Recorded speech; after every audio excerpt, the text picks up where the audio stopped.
ai đi làm thùng đa hiện chạm dương bị đeo một đòn tỉ đi chắp chắp luôn kê phim tư chắp kê chắp kê phim tư chắp kê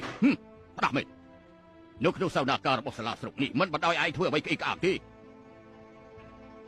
លោកគឺជាចៅហ្វាយស្រុកថ្មីត្រកូលប៉ាវមែនទេតើលោកមានដឹងថាយើងជានរណាទេយើងពិតជាមិនស្គាល់ឯងមែនតើឯងឈ្មោះអីសូមស្ដាប់ឲ្យបានច្បាស់យើងឈ្មោះភីសុងឪពុកយើងកាលដែលនៅរស់គឺជាមន្ត្រីជាន់ខ្ពស់ថ្នាក់ទី2ហ៎ហើយយ៉ាកុំនិយាយច្រើនចាក់ខ្លួនគេព្រាមទៅយើងជាមន្ត្រីរាជការជាចៅហ្វាយស្រុកសុកទីយានថ្នាក់ទី7ចំណែកឯងគ្រាន់តែជាប្រជារាស្ត្រសាមញ្ញម្នាក់មិនបានជានៅទីនេះស្រែកលោឡាយ៉ាងនេះបើមិនចឹងយើងនឹងកាត់ទោសឯងស្រែកឆោឡោក្នុងសវនាការហើយនឹងដាក់ពិន័យឯង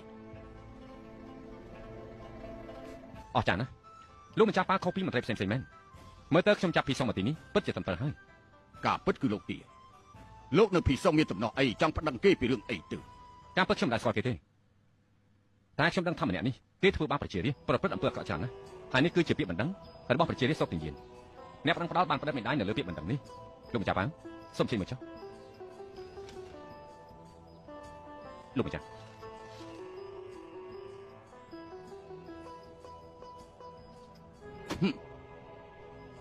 ភីសុកថ្លឹមធំបើឪពុកឯងកើតនៅរស់មានស្នាដៃលើរាជការឯងគួរតែប្រយ័ត្នប្រយែងខ្លួនឯងការពារកិត្តិយសរបស់គាត់តែមិននឹកស្មានថាឯងសម្អាតលើឋានៈរបស់គាត់បែរជាប្រព្រឹត្តអំពើអាក្រក់ច្រើនយ៉ាងនេះបើយើងស្រាវជ្រាវដឹងពីការពិត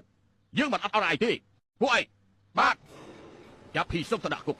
ក្រោយពីយើងស្រាវជ្រាវដឹងពីការពិតហើយយើងនឹងបើកសវនាការកាត់ទោសតាមច្បាប់បាទលោកម្ចាស់ប៉ាវខ្ញុំសូមបងលោកម្ចាស់ប៉ាវអត់អត់ខ្ញុំទៅលោកម្ចាស់ប៉ាវលោកម្ចាស់ប៉ាវពិតជាប្រកាន់ច្បាប់គួរឲ្យខ្ញុំគោរពមែនលោកមិនទាន់ប្រាប់យើងទីតើលោកជាអ្នកណាខ្ញុំតកោចាន់ឈ្មោះចាំងឈ្មោះក្រៅគឺសំពីហាតាមការពិតគឺអ្នកក្លាហានកាន់ត្បូងចាន់ចៅលោកម្ចាស់អ្នកក្លាហានចាន់ចៅនៅក្នុងពិភពគុណ3ឈ្មោះណាការពីសច្ចធម៌វិជាគុណខ្ពង់ខ្ពស់ប្រជារាស្ត្រនៅទីណាក៏សរសើរគាត់ដែរលោកមានការប៉ាសរសើរខ្ញុំពេកហើយចំពោះមកលោកម្ចាស់ប៉ាខ្ញុំគ្រាន់តែជាមនុស្សផ្ដេសផ្ដាស់ដែលធ្វើអ្វីតាមចិត្តនៅក្នុងពិភពគុណតែប៉ុណ្ណោះទេ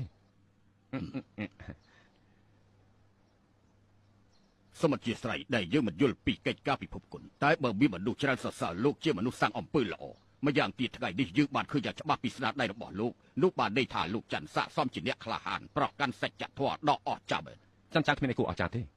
លោកម្ចាស់ប៉ាមិននៅសុកទីយាននេះពិតជាសំណាងល្អរបស់ប្រជារាស្ត្រសុកទីយានមែន